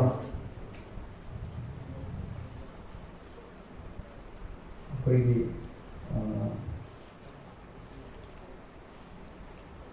KI ꯁꯨꯔꯆꯟꯗ꯭ꯔ ꯃꯩꯇꯩ ꯑꯗꯨꯒ ꯃꯤꯇꯥꯁꯤꯒꯤ ꯗꯤꯔꯦꯛꯇꯔ ꯑꯣꯏꯅꯁꯨ ꯄꯨꯕꯤꯔꯤꯕ ꯑꯍꯟꯕꯨ ꯑꯍꯥꯟꯕꯗꯒꯤ ꯈꯣꯡꯅ ꯈꯨꯔꯨꯝꯖꯔꯤ ꯑꯗꯨ ꯂꯣꯏꯅꯅ KI ꯁꯅꯥꯊꯣꯏꯕ ꯁꯔꯃ ꯁꯥꯏꯅꯥꯇꯛ ꯑꯦꯂꯥꯝꯅꯤ ꯑꯦꯋꯥꯔꯗꯤ ꯗꯨꯁꯨ ꯑꯗꯨꯒ ꯂꯣꯏꯅꯅ ꯁ꯭ꯔꯤꯃꯇꯤ ꯀꯨꯟꯖꯕꯇꯤ ꯂꯥꯏꯁ꯭ꯔꯝ ꯄ꯭ꯔꯤꯟꯁꯤꯄꯥꯜ ꯑꯩꯈꯣꯏꯒꯤ ꯀꯨꯟꯖꯕꯇꯤ ꯀꯤꯗꯁ ꯐꯥꯎꯟꯗꯦꯁꯟ ꯀꯣꯡꯕꯕꯨꯁꯨ ꯀꯥꯏꯊꯣꯛꯆꯔꯤ ꯂꯣꯏꯅꯅ ꯉꯁꯤ ꯐꯪꯁꯟ ꯑꯁꯤꯗ ꯂꯦꯡꯁꯤꯟꯕꯤꯔꯤꯕ ꯑꯣꯖꯥ ꯒꯨꯔꯨ ꯂꯥꯏ ꯒꯨꯔꯨ ꯑꯃꯗꯤ ꯏꯟꯁꯇꯤꯇ꯭ꯌꯨꯁꯟ ꯑꯁꯤꯒꯤ ꯁꯥꯇ꯭ꯔ ꯈꯨꯗꯤꯡꯃꯛꯄꯨꯁꯨ ꯑꯩꯅ ꯑꯍꯥꯟꯕꯗꯒꯤ ꯈꯣꯡꯅ ꯈꯨꯔꯨꯝꯖꯔꯤ ꯑꯗꯨ ꯂꯣꯏꯅꯅ ꯉꯁꯤꯒꯤ ꯐꯪꯁꯟ ꯑꯁꯤꯒ ꯃꯔꯤ ꯂꯩꯅꯅ ꯑꯩꯅ ꯇꯦꯟꯇꯛꯅ ꯈꯤꯇꯪ ꯄꯟꯖꯔꯕꯗ मालेमगी चाउखलाबा लेबाकसिंना माइ मागी कोई कल्चरल आइडेंटिटी अमनि ट्रेडिशन सिंगु कोई निथिना चाउखतना आदि नातना थन्ना बिदंता मालेमगी चाउखलाबा लेबाक सिंना हेना होनाबगुम एखोइ जुंगसि पिलुसु पिलबा मणिपुरसिना कोई आइडेंटिटी कोई थाम इंडिजिनस थाम दासिबु योखन्ना नबुगिदमक्ता अमदि हेना चाउखल हनबुगिदमक्ता इंस्टीट्यूशन असिगी कोई प्रिंसिपल में सु पुरीबा इनाउगुमो मतुम हेरोजिना कोई याम थवा चांग याव मफनरिबा हेना थागिना सुम हेना काय खुनंगाय लोइना इंस्टीट्यूशन नसि थवाय रिबा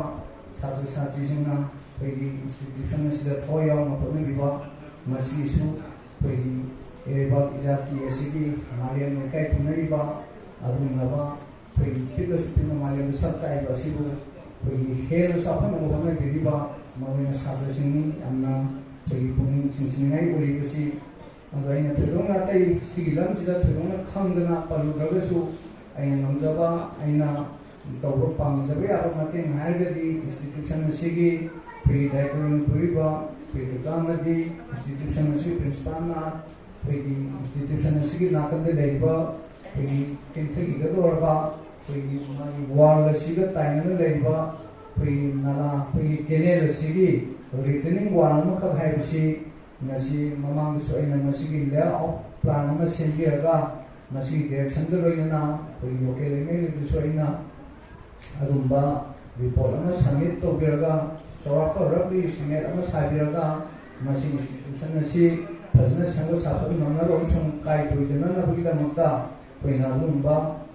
केनोमा कोई एस्टिमेट कॉपी में पिरगा मरी लेना बेसो सिंगा एस्टिमेट सांगना बाहाइना तो नमै कॉपी में सुपेन मने खाली अदुंगाराम सु ꯂꯥꯏꯕꯛ ꯐꯕꯗꯒꯤ ꯑꯩꯈꯣꯏꯒꯤ ꯑꯣꯅꯔꯦꯕꯜ MLA ꯑꯃꯁꯨꯡ ꯃꯍꯥꯛꯀꯤ ꯃꯅꯥꯎꯅꯨꯄꯥ ꯑꯩꯈꯣꯏꯒꯤ ꯍꯧꯖꯤꯛ ꯍꯧꯖꯤꯛ ꯗꯥꯏꯔꯦꯛꯇꯔ ꯑꯣꯏꯔꯤꯕ ꯑꯩꯈꯣꯏꯒꯤ ꯏꯆꯤꯜ ꯏꯅꯥꯎ ꯑꯩꯈꯣꯏꯒꯤ ꯑꯣꯅꯔꯦꯕꯜ ꯁꯥꯔꯒ ꯑꯩꯈꯣꯏ ꯄꯨꯟꯅ ꯐꯪꯁꯟ ꯑꯃꯗ ꯐꯝꯃꯤꯟꯅꯕꯗ ꯑꯩꯅ ꯌꯥꯝ ꯀꯟꯅ ꯃꯁꯤꯒꯤ ꯃꯇꯥꯡꯁꯤ ꯄꯨꯈꯠꯂꯤ ꯑꯗꯨ ꯃꯍꯥꯛꯅꯁꯨ ꯇꯥꯛꯄꯤꯔꯝꯕꯗ ꯇꯥꯡ 3ꯇ ꯑꯣꯏꯔ ꯃꯥꯜꯂꯦ ꯐꯪꯁꯟ ꯑꯃ ꯃꯐꯝꯁꯤꯗ ꯃꯍꯥꯛ ꯁꯣꯏꯗꯅ ꯌꯥꯎꯒꯅꯤ ꯍꯥꯏ MLAꯅ ꯃꯗꯨꯒꯤ ꯈꯨꯗꯣꯡꯆꯥꯕꯗꯨ ꯂꯧꯔꯒ ꯍꯥꯏꯔꯤꯕ ꯍꯧꯖꯤꯛꯀꯤ ꯃꯐꯝꯁꯤꯒꯤ ꯂꯦꯑꯥꯎꯠ ꯄ꯭ꯂꯥꯟ ꯑꯃ ꯍꯥꯟꯅ ꯄ꯭ꯔꯤꯄꯦꯔꯦꯁꯟ ꯇꯧꯕꯤꯔꯒ ꯅꯨꯃꯤꯠꯇꯨꯗꯁꯨ ꯁꯣꯏꯗꯅ ꯁꯕꯃꯤꯠ ꯇꯧꯕꯤꯌꯨ ꯑꯗꯨ ꯂꯣꯏꯅꯅ ꯍꯟꯗꯛꯀꯤ ꯑꯣꯛꯇꯣꯕꯔꯒꯤ ꯑꯆꯧꯕ ꯒ꯭ꯔꯥꯝ ꯁꯚꯥ ꯑꯁꯤꯗ ꯑꯩꯅ ꯁꯣꯏꯗꯅ ꯂꯦꯕꯔ ꯕꯖꯦꯠꯇ ꯍꯥꯞꯅꯅꯕ ꯑꯩꯅꯁꯨ ꯁꯦꯝ ꯁꯥꯔꯒ ꯂꯩꯖꯔꯦ ꯁꯨꯡꯁꯣꯏ ꯁꯣꯏꯗꯅ ꯃꯁꯤ ꯇꯧꯕ ꯉꯝꯅꯅꯕ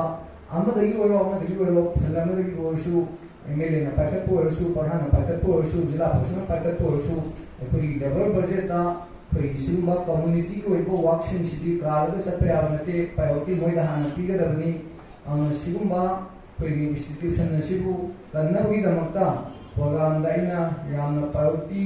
ꯑꯩꯈꯣꯏꯒꯤ 1 to ꯍꯥꯞꯐꯝꯅꯅꯕꯗꯨꯃ ꯑꯩ ꯗꯥꯏꯇ ꯂꯧꯖꯔꯒꯦ ꯑꯗꯨꯒ ꯃꯁꯤ ꯑꯩꯈꯣꯏꯒꯤ ꯃꯌꯥꯝꯁꯤꯅꯁꯨ ꯑꯗꯨꯝ ꯃꯇꯦꯡ ꯄꯥꯡꯕꯤꯗꯨꯅ ꯑꯩꯈꯣꯏꯒꯤ ꯍꯥꯏꯔꯤꯕ ꯄꯥꯡꯊꯣꯛꯀꯗꯧꯔꯤꯕ ꯊꯕꯛꯁꯤꯡꯁꯦ ꯉꯝꯅꯅꯕꯁꯨ ꯑꯗꯨꯝ ꯃꯌꯥꯝꯁꯨ ꯃꯇꯦꯡ ꯄꯥꯡꯕꯤꯌꯨ ꯁꯣꯏꯗꯅ ꯃꯗꯨ ꯆꯥꯅꯕ ꯐꯜ ꯍꯥꯞꯅꯅꯕ ꯑꯩ ꯇꯧꯖꯒꯦ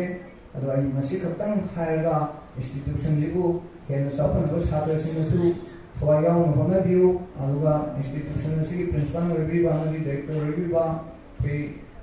ꯑꯍꯜ ꯏꯕꯨꯡꯉꯣ ꯑꯃꯗꯤ ꯅꯨꯡꯁꯤꯖꯔꯕ ꯏꯅꯥꯎꯅ ꯀꯟꯅ ꯍꯣꯠꯅꯕꯤꯗꯨꯅ ꯑꯁꯤꯒꯨꯝꯕ ꯏꯅꯥꯠꯀꯤ ꯑꯣꯏꯕ ꯑꯁꯤꯒꯨꯝꯕ ꯀꯩꯅꯣꯁꯤꯕꯨ ꯑꯩꯈꯣꯏꯒꯤ ꯏꯟꯗꯤꯖꯤꯅꯁꯀꯤ ꯑꯣꯏꯕ ꯑꯩꯈꯣꯏꯒꯤ ꯀꯔꯤ ꯍꯥꯏꯇꯥꯔꯦ ꯏꯅꯥꯠꯀꯤ ꯑꯣꯏꯕ ꯄꯣꯠꯁꯦ ꯌꯥꯝꯅ ꯆꯥꯎꯈꯠꯅꯅꯕ ꯍꯣꯠꯅꯕꯒꯤꯗꯃꯛꯇ ꯑꯩꯅ ꯑꯃꯨꯛ ꯍꯟꯅ ꯊꯥꯒꯠꯆꯕ ꯑꯣꯏꯅ ꯃꯌꯥꯝ ꯄꯨꯝꯅꯃꯛꯄꯨ ꯑꯃꯨꯛ ꯍꯟꯅ ꯈꯨꯔꯨꯝꯖꯔꯤ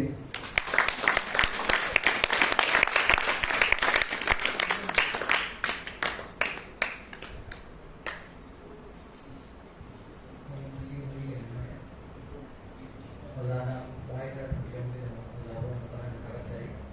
ꯃꯈꯥ ꯇꯥꯔꯛꯄ ꯑꯣꯏꯅ ꯃꯌꯥꯏ ꯇꯥꯡꯀꯛꯗ ꯄ꯭ꯔꯁꯤꯗꯦꯟꯒꯤ ꯐꯝꯐꯝ ꯂꯥꯡꯗ ꯂꯦꯡꯖꯤꯟꯕꯤꯔꯤꯕ ꯁ꯭ꯔꯤ ꯈꯨꯟꯗ꯭ꯔꯥꯛꯄꯝ ꯁꯨꯔꯆꯟꯗ꯭ꯔ ꯃꯩꯇꯩ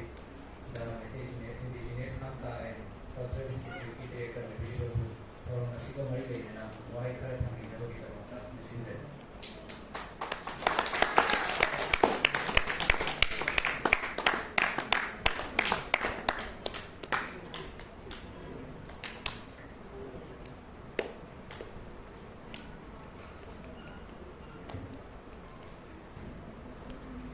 ꯑꯍꯥꯟꯕꯃꯛꯇꯗ ꯏꯀꯥꯏ ꯈꯨꯝꯅꯖꯔꯤꯕ ꯑꯣꯅꯔꯦꯕꯜ ꯑꯣꯖꯥ श्री के सनातन शर्मा संगीत नाटक अकादमी अवार्डी बामंगलु ग्राम पंचायत की प्रधान अभिनेता प्रधान अभिनेता को आयन इकाई खुंबा इचरी थंगा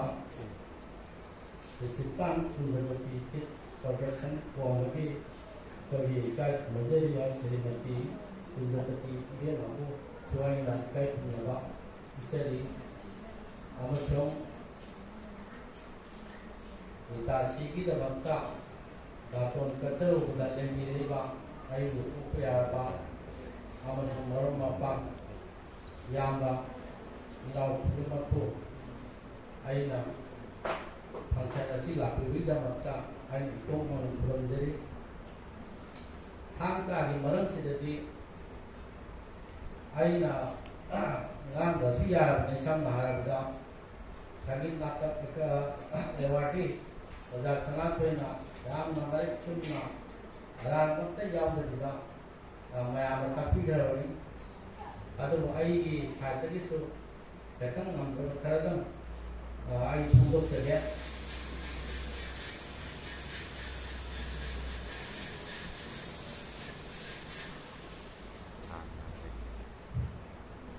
थांजे पगे तंबा सहित उजकी मतम सहित तंबा लापीबा पगे इसासिन हाइतारे मजे थक का डिसिप्लिन जे पगे वाट पा अदुगा पगे सानाबगी पगे सानारोयमा ओबगी ꯃꯥꯒꯤ ꯗꯤꯁꯤꯄ꯭ꯂꯤꯟꯁꯤ ꯌꯥꯎꯗꯕ ꯁꯨꯃꯥꯏꯅ ꯇꯧꯅ ꯊꯥꯡꯁꯤꯗꯤ ꯑꯩꯈꯣꯏꯒꯤ ꯌꯥꯎꯗꯕ ꯁꯨꯡꯌꯥ ꯌꯥꯗ꯭ꯔꯕ ꯁꯝꯅ ꯍꯥꯏꯔꯕꯗ ꯃꯣꯏ ꯑꯥꯔꯃꯤꯒꯤ ꯁꯤꯐꯥꯏꯁꯤꯡ ꯂꯧꯕꯗ ꯑꯩꯈꯣꯏꯒꯤ ꯃꯥꯔꯁꯦꯜ ꯑꯥꯔꯠꯀꯤ ꯄꯣꯠꯁꯤ ꯌꯥꯎꯏ ꯁꯝꯅ ꯑꯩꯈꯣꯏꯒꯤ ꯊꯥꯡ ꯇꯥꯁꯤꯅ ꯑꯩꯈꯣꯏ ꯀꯟꯅ ꯁꯤꯖꯔꯨꯕꯒꯤ ꯃꯇꯥꯡ ꯕ꯭ꯔꯨꯁꯂꯤ ꯍꯣꯏ ꯀꯔꯤ ꯍꯣꯏ ꯊꯣꯛꯂꯛꯄꯒꯤ ꯃꯇꯥꯡꯁꯤꯗ ꯑꯩꯅ NCC ꯀꯦꯝ ꯆꯠꯄꯗ ꯃꯇꯧ ꯀꯔꯝꯅ ꯈꯨꯠꯂꯥꯏ ꯄꯥꯏꯗꯨꯅ ꯂꯩꯔꯤꯕ ꯃꯥꯒꯤ ꯁꯤꯐꯥꯏꯗꯣ ꯒꯥꯔꯗ ꯇꯧꯗꯅ ꯒꯦꯠꯇ ꯂꯩꯔꯤꯕ ꯀꯃꯥꯏꯅ ꯇꯧꯅ ꯃꯈꯣꯟ ꯊꯣꯛꯍꯟꯗꯅ ꯈꯨꯠꯂꯥꯏꯁꯤ ꯃꯨꯜꯂꯒ ꯃꯥꯁꯤ ꯑꯩꯈꯣꯏꯒꯤ ꯀꯦꯝꯁꯤ ꯆꯪꯒꯗꯒꯦ ꯍꯥꯏꯕꯒꯤ ꯗꯦꯃꯣ ꯃꯌꯥꯝ ꯑꯃ ꯇꯧꯏ ꯃꯁꯤ ꯌꯥꯝꯅ ꯃꯥꯔꯁꯦꯜ ꯑꯥꯔꯠꯀꯤ ꯀꯩꯅꯣꯁꯤ ꯂꯩꯇ꯭ꯔꯤꯉꯩꯗꯒꯤ ꯍꯧꯅ ꯑꯗꯨꯝ ꯑꯥꯔꯃꯤꯗ ꯑꯗꯨꯝ ꯁꯨꯃꯥꯏꯅ ꯑꯗꯨꯝ ꯌꯥꯎꯗꯅ ꯂꯩꯌꯦꯕ ꯄꯨꯂꯤꯁꯇꯁꯨ ꯑꯃꯗꯁꯨ ꯁꯨꯃꯥꯏꯅ ꯇꯧꯅ ꯌꯥꯎꯗ ꯌꯥꯗꯕ ꯄꯣꯠꯁꯛ ꯑꯃꯅꯤ ꯑꯗꯨꯒ ꯑꯩꯅ ꯊꯥꯡ ꯇꯝꯖꯔꯛꯄ ꯃꯇꯝꯗ ꯑꯩꯈꯣꯏꯒꯤ ꯂꯥꯏꯑꯣꯏꯈ꯭ꯔꯕ ꯑꯣꯖꯥꯁꯤꯡꯅ ꯇꯥꯛꯄꯤꯕ ꯃꯇꯝꯁꯤꯗ ꯑꯩꯈꯣꯏ ꯍꯦꯛ ꯉꯁꯤꯁꯤ ꯑꯩꯈꯣꯏꯒꯤ ꯄꯔꯥ ꯑꯃ ꯇꯥꯏ ꯄꯔꯥꯗꯨ ꯑꯣꯖꯥꯗꯨꯅ ꯍꯦꯛ ꯇꯥꯛꯄꯗꯒꯤ ꯆꯍꯤ ꯆꯨꯞꯄ ꯑꯃ ꯑꯩꯈꯣꯏꯅ ꯁꯪꯕ ꯃꯇꯝ ꯅꯨꯡꯇꯤ ꯈꯨꯗꯤꯡꯒꯤ ꯑꯩꯈꯣꯏꯒꯤ ꯄ꯭ꯔꯦꯛꯇꯤꯁ ꯇꯧꯕ ꯁꯥꯖꯦꯜ ꯇꯧꯕ ꯍꯥꯏꯇꯥꯔꯦ ꯄꯔꯥꯁꯤ ꯅꯤꯡꯁꯤꯡꯕ ꯁꯨꯃꯥꯏꯅ ꯇꯧꯕꯅꯤ ꯑꯗꯨꯅ ꯑꯩꯈꯣই ꯑꯣꯖꯥꯁꯤꯅ ꯑꯣꯖꯥ ꯑꯩꯈꯣꯏꯒꯤ ꯐꯂꯥꯡꯁꯨ ꯆꯦꯜꯂꯤ ꯑꯩꯈꯣꯏꯒꯤ ꯂꯥꯏꯑꯣꯏꯈ꯭ꯔꯕ ꯑꯣꯖꯥꯁꯤꯡꯁꯤ ꯃꯥꯅ ꯃꯣꯏ ꯑꯣꯖꯥꯁꯤꯡꯅ ꯇꯥꯛꯄꯤꯔꯝꯕꯁꯤ ꯑꯩꯈꯣꯏꯒꯤ ꯑꯩꯅ ꯆꯍꯤ 3-4 ꯁꯨꯔꯛꯄꯒꯤ ꯃꯇꯥꯡꯁꯤꯗ ꯇꯝꯕꯗ ꯆꯍꯤ 3-4 ꯁꯨꯔꯛꯄꯒꯤ ꯃꯇꯥꯡꯁꯤꯗ ꯑꯩꯈꯣꯏꯒꯤ ꯐꯨꯅꯕꯒꯤ ꯃꯇꯥꯡ ꯂꯧꯊꯔꯛꯄꯒꯤ ꯃꯇꯥꯡꯁꯤꯗ ꯋꯥꯁꯛꯄ ꯁꯔꯤ ꯋꯥꯁꯛꯄ ꯍꯥꯏꯅ ꯑꯃ ꯁꯛꯏ ꯑꯗꯣ ꯍꯧꯖꯤꯛꯀꯤ ꯑꯃꯁꯤ ꯑꯩꯅ ꯑꯩꯈꯣꯏꯒꯤ ꯂꯩꯔꯤꯕ ꯁꯥꯇ꯭ꯔꯁꯤꯡꯗ ꯑꯩꯅ ꯁꯤꯈꯠꯂꯛꯄꯁꯤ ꯑꯣꯖꯥꯁꯤꯡꯁꯦ ꯂꯩꯔꯤꯕ ꯃꯇꯨꯡꯗ ꯗꯤꯁꯤꯄ꯭ꯂꯤꯟ ꯃꯥꯒꯤ ꯊꯛꯄꯁꯤ ꯌꯥꯎꯔꯛꯇꯕꯁꯤꯗ ꯃꯁꯤ ꯑꯩꯅ ꯏꯍꯥꯟ ꯍꯥꯟꯅ ꯊꯥꯡ ꯇꯧꯕ ꯍꯧꯔꯝꯗꯥꯏꯗ ꯑꯣꯏꯅ ꯆꯤꯡꯈꯠꯆꯔꯦ ꯑꯗꯣ ꯍꯧꯖꯤꯛ ꯃꯌꯥꯝ ꯃꯃꯥꯡꯗ ꯑꯩꯈꯣꯏꯒꯤ ꯁꯔꯤ ꯋꯥꯁꯛꯀꯤꯁꯤ ꯑꯩꯈꯣꯏ ꯇꯧꯖꯒꯅꯤ ꯑꯩꯈꯣꯏꯒꯤ ꯈꯨꯠꯂꯥꯏꯁꯦ ꯄꯥꯏꯗ꯭ꯔꯤꯉꯩꯗ ꯈꯨꯠꯂꯥꯏ ꯇꯝꯕ ꯍꯧꯔꯝꯗꯥꯏꯗ ꯁꯔꯤ ꯋꯥꯁꯛꯄ ꯍꯥꯏꯅ ꯇꯧꯕꯁꯤ ꯑꯣꯖꯥꯅ ꯑꯩꯉꯣꯟꯗ ꯇꯥꯛꯄꯤꯔꯝꯕꯗꯤ ꯑꯔꯨꯕ ꯈꯨꯠꯂꯥꯏ ꯆꯍꯤ 2 ꯆꯪꯅ ꯇꯝꯕ ꯁꯤꯒꯤ ꯃꯔꯛꯁꯤꯗ ꯇꯥꯛꯄꯅꯤ ꯑꯩꯅ ꯃꯁꯤ ꯃꯀꯣꯛꯇ ꯑꯃꯨꯛ ꯆꯤꯡꯈꯠꯂꯛꯄꯅꯤ ꯑꯗꯨꯕꯨ ꯂꯥꯏꯑꯣꯏꯈ꯭ꯔꯕ ꯑꯣꯖꯥꯁꯤꯡꯁꯤ ꯑꯩꯅ ꯈꯨꯔꯨꯝꯖꯔꯒ ꯃꯁꯤ ꯑꯩꯅ ꯆꯤꯡꯈꯠꯆꯕꯅꯤ ꯑꯩꯉꯣꯟꯗ ꯁꯣꯏꯍꯟꯕꯤꯗꯅ ꯉꯥꯎꯊꯣꯛꯍꯟꯕꯤꯗꯅ ꯍꯥꯏꯅ ꯁꯨꯃꯥꯏꯅ ꯇꯧꯅ ꯇꯥ ꯈꯧꯁꯥꯕ ꯇꯥꯁꯤ ꯑꯩꯈꯣꯏꯒꯤ ꯄꯪꯁꯥꯗ ꯁꯥꯖꯟꯕ ꯌꯥꯗꯕ ꯑꯣꯖꯥꯅꯁꯨ ꯇꯥꯛꯄꯤꯈ꯭ꯔꯦ ꯑꯩꯈꯣꯏꯒꯤ ꯂꯥꯏꯒꯤ ꯑꯣꯏꯕ ꯁꯨꯃꯥꯏꯅ ꯇꯧꯅ ꯂꯩꯕꯁꯤꯒꯤ ꯃꯇꯥꯡꯗꯁꯨ ꯑꯩꯁꯨ ꯈꯤꯇꯪ ꯃꯁꯤ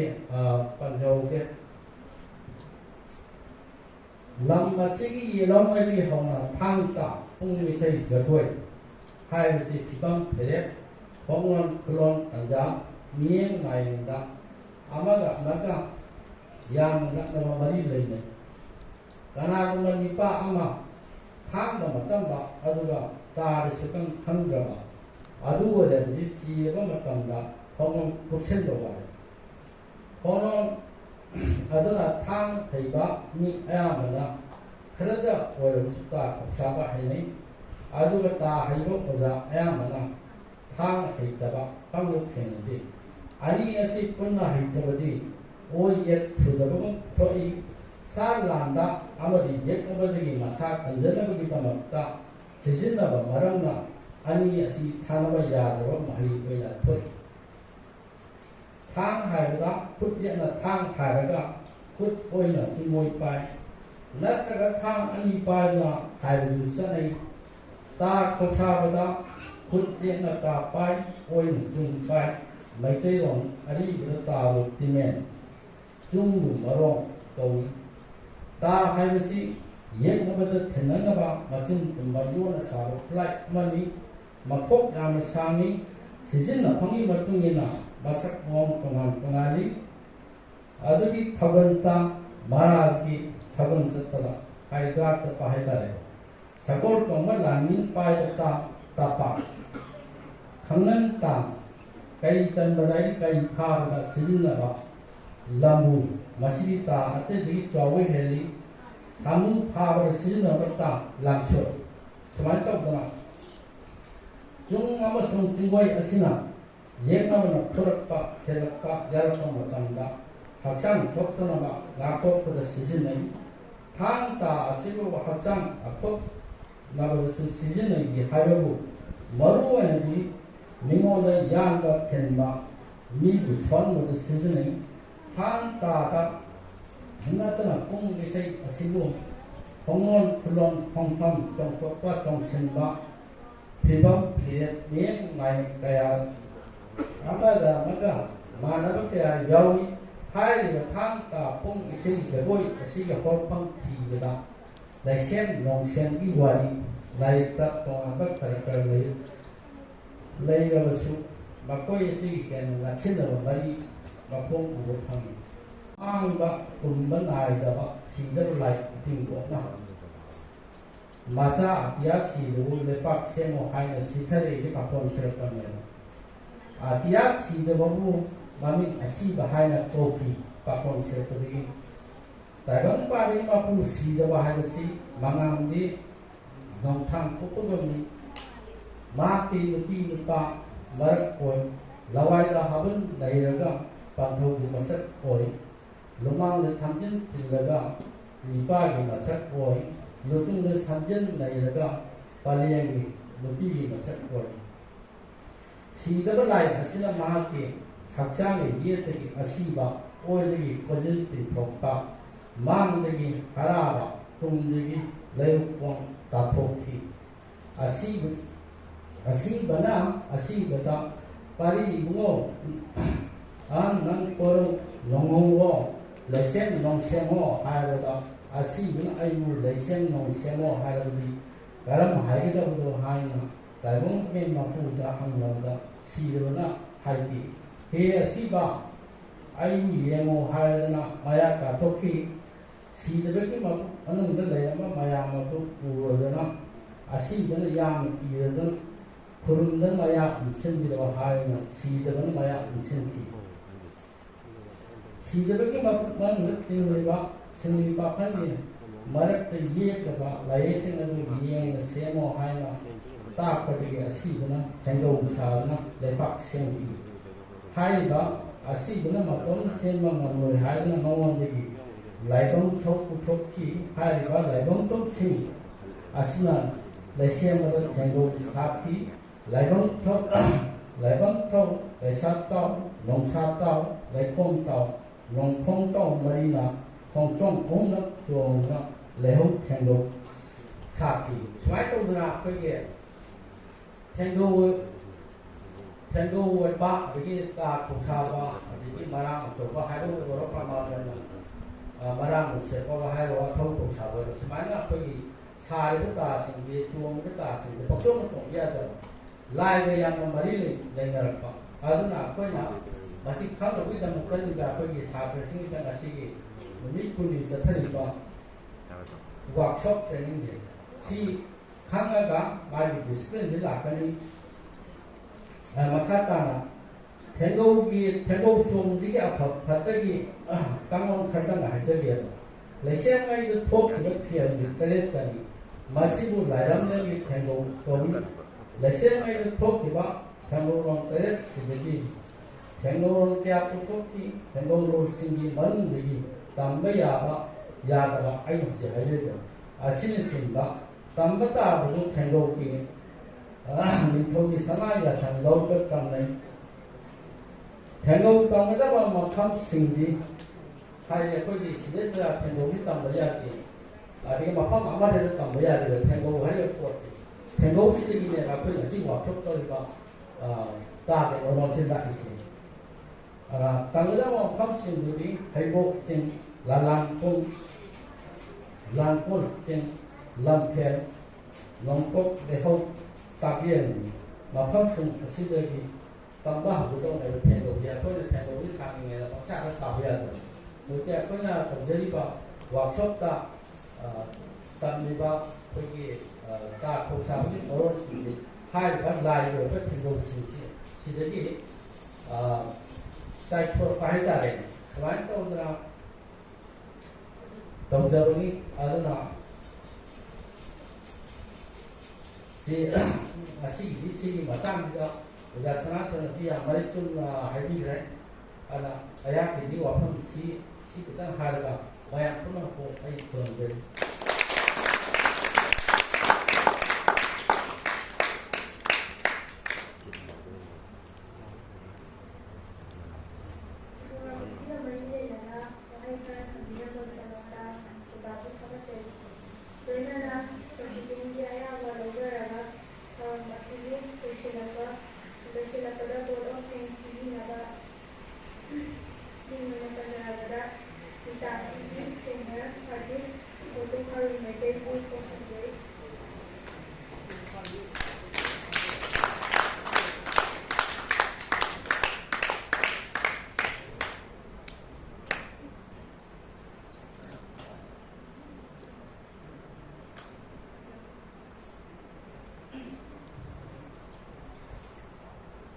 Masih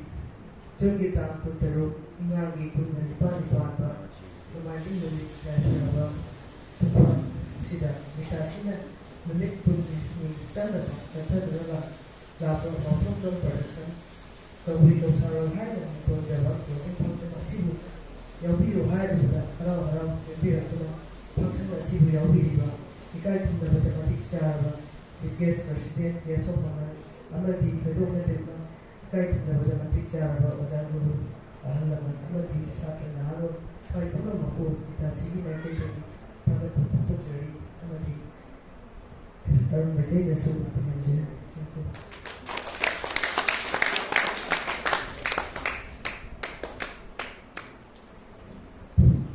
President Kia Mozaraga orang Silo Sinjaya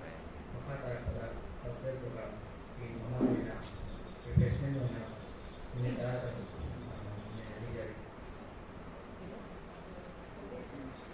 Hai haya he kuyum laning thau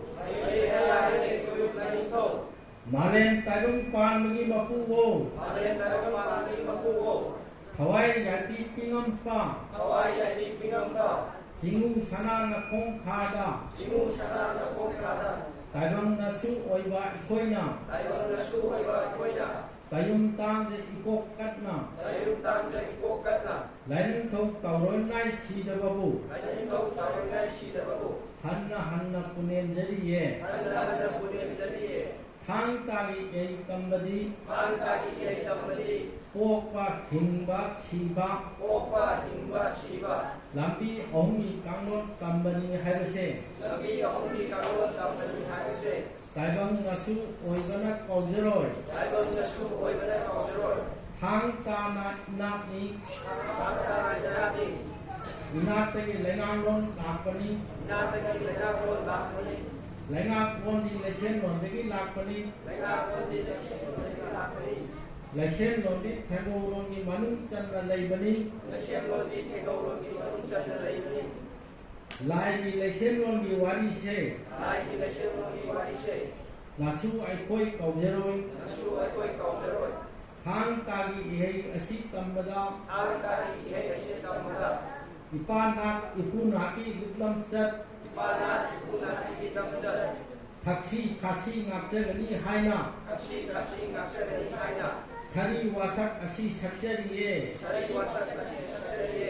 Hari haya he kuyum laning thau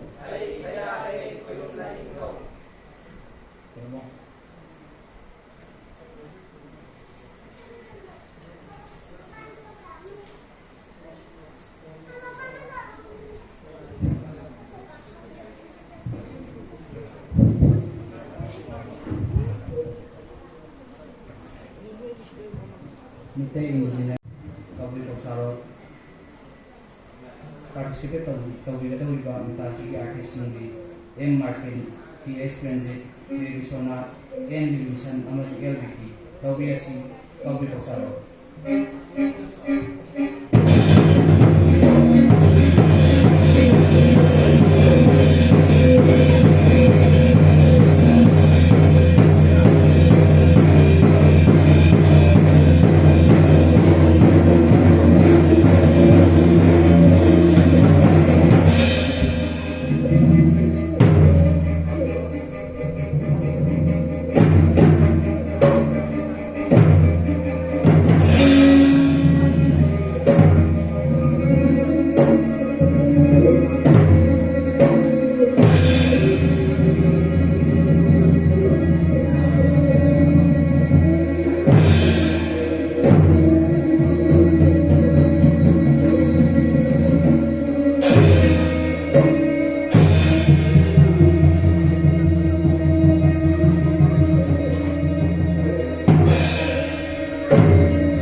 khang le tin hai ba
artist na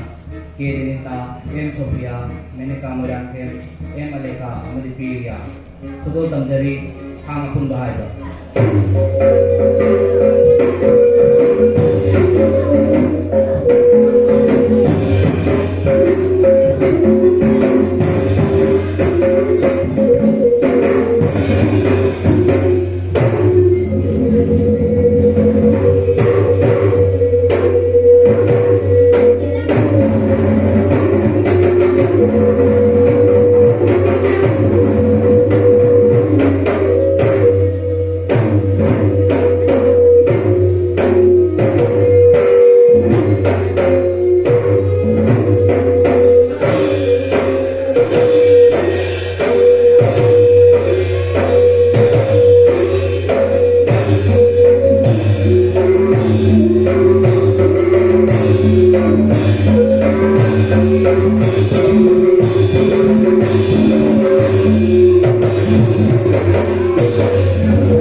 artist-singdi A. Livingston amadi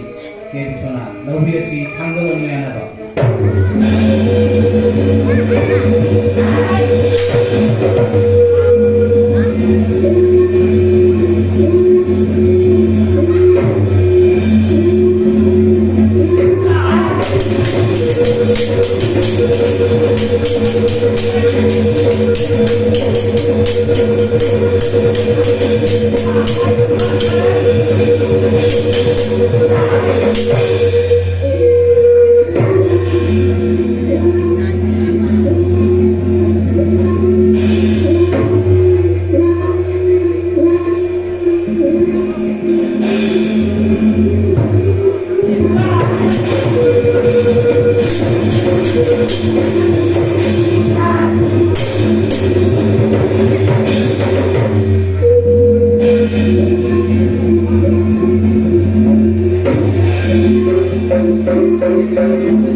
Martin L. Vicky Amadi N. Livingston Ito Tanjari Hamang Yana